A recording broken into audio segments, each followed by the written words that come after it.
Hello বন্ধুরা, আমার একটি নতুন ব্লগে আপনাদের সকলকে স্বাগতম। আজকে আমরা সকলে মিলে বিকেলবেলা গিয়েছিলাম একটু রেস্টুরেন্টে। আমাদের বাড়ির খুব কাছেই একটি রেস্টুরেন্ট।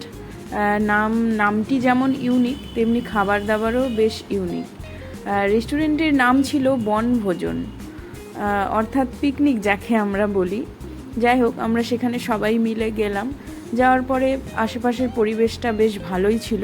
এখানে দেখুন, কোলাহলের মাঝে বন্য আমেজ, এই রেস্টুরেন্টটার এটা কিন্তু ক্যাপশনটা কিন্তু বেশ দারুণ দিয়েছে। প্রথমে ঢুকেই রেস্টুরেন্টের দুপাশেই বসার জায়গা আছে, একদম খোলা আকাশের নিচে। পাশে নদীও আছে, সেটাও আমি তোমাদের দেখাবো।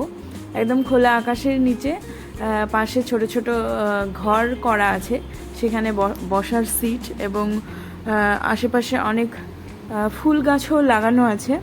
এরপরে তোমাদেরকে আমি পাশের এই ভিউটা একটু দেখিয়ে নিচ্ছি। রেস্টুরেন্টের পাশে একদম একটি নদী আছে, তোর্ষা নদী।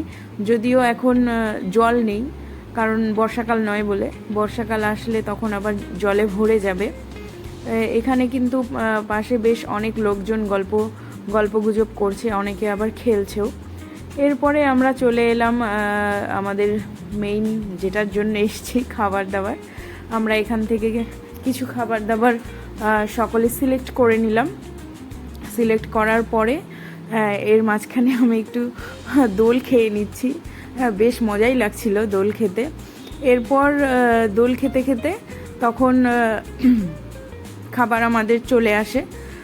আমরা কিছু কোল্ড ড্রিঙ্কস আর পাওভাজি আর ফিশ চিলি আর ফ্রেঞ্চ ফ্রাই এইসব নিয়েছিলাম। তো তারপর সবাই মিলে খেলাম। খাবারটা বেশ ভালোই ছিল, একদম সব কিছুই ঠিকঠাকই ছিল, কোনো প্রবলেম হয়নি। এরপর খাবার দাবার করতে করতে আমরা বাড়ি চলে গেলাম। টাটা, দেখা হচ্ছে পরের ব্লগে।